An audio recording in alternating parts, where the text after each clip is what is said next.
ახალი ანგარიშის თანახმად, ქვეყანაში 2024 წლის შემდეგ 91 პოლიტიკური პატიმარი დავემატა. მეტიც, რამდენიმე თვის წინ ეს რიცხვი 110-ს აჭარბებდა, რაც ცოტა არასახარბიელო სურათს გვაძლევდა. საქართველოში საშუალოდ უფრო მეტი პოლიტიკური პატიმარი გამოგდიოდა, ვიდრე რუსეთში ყავთ. მაგრამ ვინ არიან პოლიტპატიმრები, რას ნიშნავს ეს ტერმინი საერთოდ და მართლა ამდენი ადამიანი გვიზის ციხეში უდანაშაულოდ? დღეს პოლიტპატიმრებზე გესაუბრებით. ნებისმიერ ხელისუფლებას რომ ვკითხო, ქვეყანაში პოლიტიკური პატიმარი საერთოდ არ არსებობს. დაახლოებით ისე როგორც კორუფცია არ არსებობს, უბრალოდ რა კორუფცია ხალხმა? შეიძლება ვიღაცას ქართულ ჯიგრულ პონჩი რა კორუფცია? პოლიტპატიმარი ტვიტერის მიერ მოგონილი ტერმინი არ არის. ის 200-ზე მეტი წელია არსებობს და მისი შინაარსის განსაზღვრაზე საერთაშორისო სამართალი დაუზარელად მუშაობს. პოლიტპატიმრის ტერმინი მე-19 საუკუნეში გაჩნდა. თავდაპირველად მათში მოიაზრებდნენ იმ პატიმრებს, რომლებიც ციხეში ხელისუფლების კრიტიკის, პოლიტიკური მოსაზრებების ან რეჟიმისადმი წინააღმდეგობის გამო ხდებოდნენ. თავდაპირველად ამაში იგულისხმებოდნენ რევოლუციონერები და დისიდენტები რუსეთის იმპერიიდან, ლიბერალები ევროპიდან, ნაციონალისტური მოძრაობების წევრები, შემდეგ კი მათ დაემატნენ საბჭოთა კავშირის, ფრანკოს ესპანეთის, პინოჩეტის ჩილესა და სხვადასხვა ჯურის სამხედრო დიქტატურის მოწინააღმდეგეები. დიდი ხნის განმავლობაში პოლიტიკური პატიმრის ერთიანი სამართლებრივი დეფინიცია არ არსებობდა. ეს ლოგიკურიც არის, რადგან არც ერთი ავტორიტარი არ გეტყვის კი ეს კაცი იმიტომ დავიჭირე, რომ გულზე არ მეხატებოდა. უფრო მეტად იმას იტყვიან, რომ გადასახადები არ გადაიხადა, ხულიგნობა ჩაიდინა, ან საერთოდაც სახელმწიფოს გადატრიალებას აპირებდა. ამიტომ მთავარი არასოდეს ყოფილა რა დანაშაულისთვის დააკავეს პირი. მთავარი ყოველთვის ის იყო, თუ რატომ ასამართლებდნენ მას. ჩვეულებრივ პოლიტპატიმრებზე კამათი ყოველთვის ჩიხში შედის ხოლმე. ერთი მხარე ამბობს პოლიტპატიმარიაო, მეორე მხარე კი პასუხობს არა, მან სისხლის სამართლის დანაშაული ჩაიდინა. ეს დაახლოებით იმას გავს, ერთი მხარე რომ ამტკიცებდეს ფეხბურთში თამაშგარეაო და მეორე პასუხობდეს არა, კუთხური იყო დასანიშნიო. ორივე მხარე რაღაცას ამტკიცებს კი, მაგრამ აბდაუდად.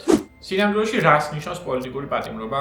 ამ ტერმინს ყველაზე გავლენიანი განმარტება 2012 წელს ევროსაბჭოს საპარლამენტო ასამბლეამ მიიღო.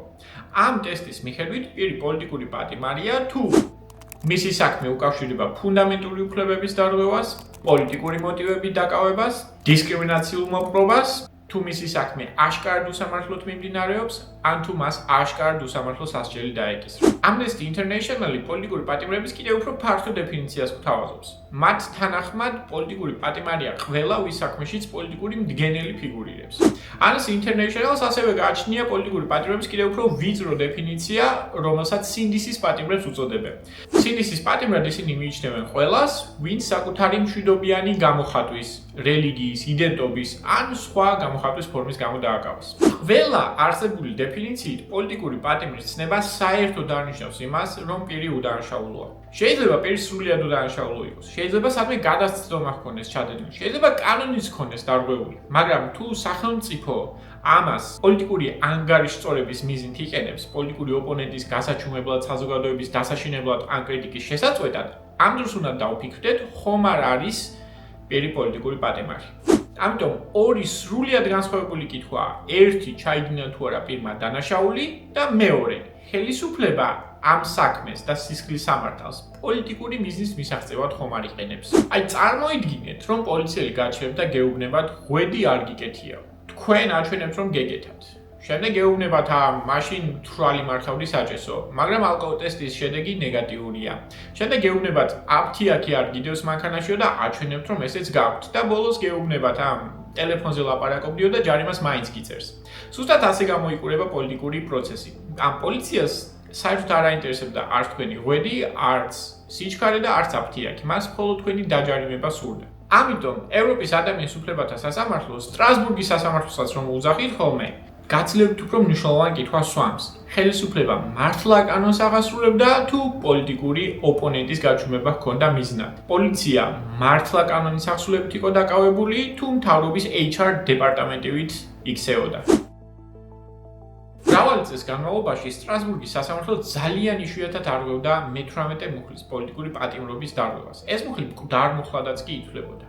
მერე ყველაფერი შეიცვალა. პირველი მერცხალი გუსინსკის საქმე იყო. მეზობელ რუსეთში დამოუკიდებელი მედიის მფლობელი ოფიციალურად ფინანსური დანაშაულისთვის დააკავეს. სინამდვილეში კი ხელისუფლება მას ევაჭრებოდა. თუ მედიას დათმობ, გაგათავისუფლებთო.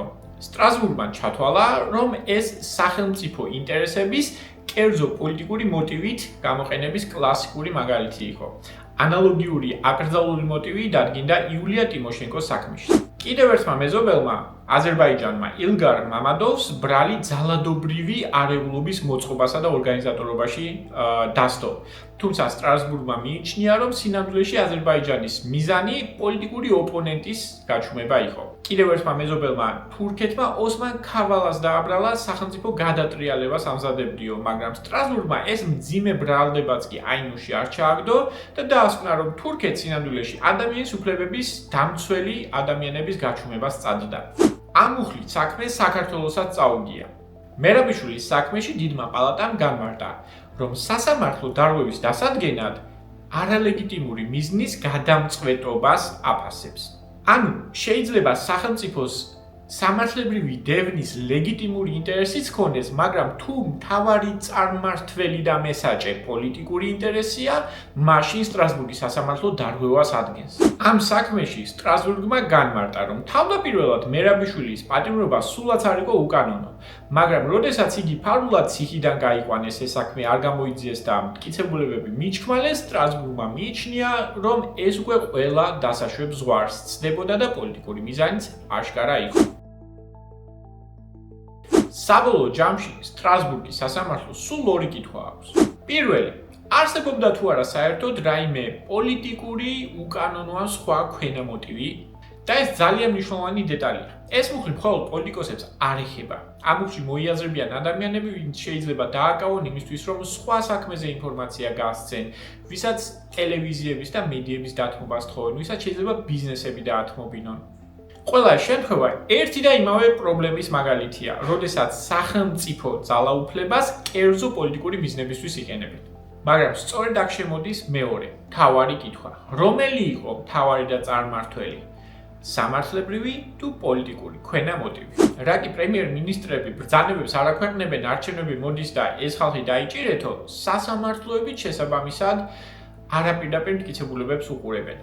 მაგალითისთვის ისინი აფასებენ მოვლენების ქრონოლოგიას, ხელისუფლების საჯარო განცხადებებს, ბრალდების ცვლილებებს, მტკიცებულებების სისუსტეს, სასამართლოს დამოუკიდებლობას, სხვა ოპონენტების მიმართ ანალოგიურ პრაქტიკას და მთლიან პოლიტიკურ კონტექსტს. ანუ სტრასბურგი ფაქტობრივად კითხულობს, თუ ერთ ხელში კანონი გიჭირავს, მეორე ხელში კი პოლიტიკური ინტერესი, განაჩენი რომელი ხელით დაწერეო. და აი აქ იწყება ყველაზე დიდი ფაზის აწყობაც. ვინ როდის რა თქვა?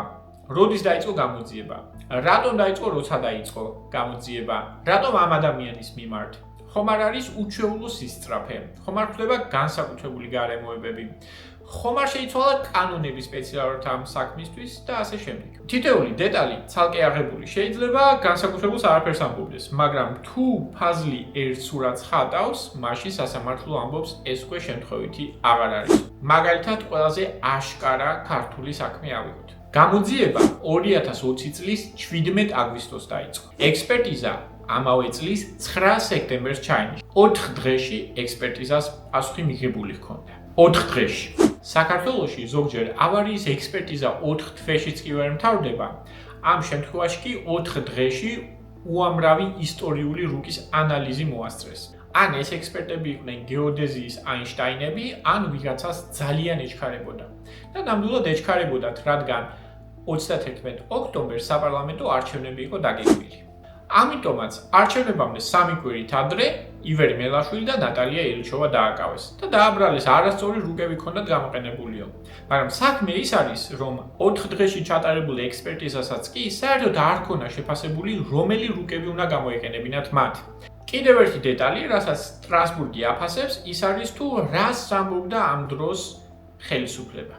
ამ საქმეში კი ხელისუფლებისა და პარტიული მაღალჩინოსნები, როგორც იყვნენ ღარიბაშვილი, კობახიძე, დინარაძე, ვოლსკი, წულუკიანი და სხვები, დარწმუნებით ითხოვდნენ არამხოლოდ ამ ადამიანების დასჯას სახელმწიფო ღალატის გამო, არამედ მთელი პოლიტიკური პარტიების აკრძალვასაც აანონსებდნენ. ცხადია, მხოლოდ ეს დეტალი არ ამტკიცებს, რომ შენ მიმართ წარმართული საქმე პოლიტიკურად მოტივირებული იყო. თუ პრემიერი შენზე ცუდს ამბობს, ეს თავისთავად მე-18 მუხლის დარღვევა არ არის. თუ საქმე არჩევნების წინ იწყება, თავისთავად არც ეს გაქცევს პოლიტიკურ პატიმრად. თუ ექსპერტიზა ჩატარდა სწრაფად, შეიძლება ცალკე ესეც არაფერს ნიშნავდეს.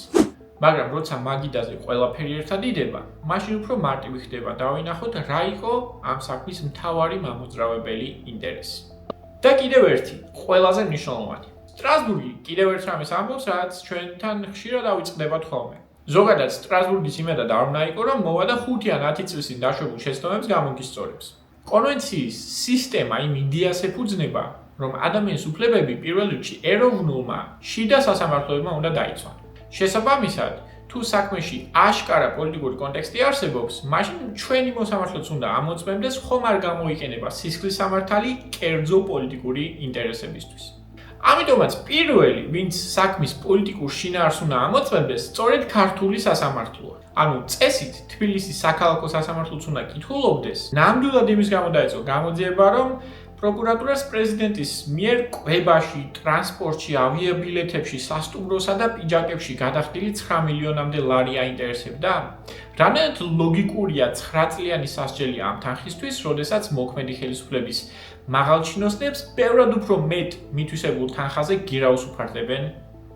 ნამდვილად ის აინტერესებს პროკურატურას, რომ ტელევიზიის დირექტორი ტელევიზიას იმით აზიანებს, რომ საკუთარი სამსახურებრივი ავტომობილით ბავშვები სკოლაში მიყავს, თუ სინამდვილეში სისხლის სამართლის საქმის მიზანი აი ამ ოპოზიციური ტელეკომპანიის პარალიზებაა? მართლა იმდენად აწუხებს სახელმწიფოს 400 ლარიანი ჯებირის დაზიანება, რომ საპროტესტო პოლიტიკურ აქციაში მონაწილე პირს 3 წლიანი პატიმრობა შეუფარდოს, როდესაც მილიონობით და ათეულობით მილიონობით მოპარულ თანხებზე არასაპატიმრო სასჯელებსა და საპროცესო გარიგებას იყენებენ და მართლა იმსახურებს ქართველი ჟურნალისტი ქალი სილის გაწვნის გამო 2 წლიან პატიმრობას, თუ კი ჯგუფურ ძალადობაში მონაწილე ხელისუფლების წარმომადგენელი პირების წინააღმდეგ გამოძიებაც კი არ ეწება.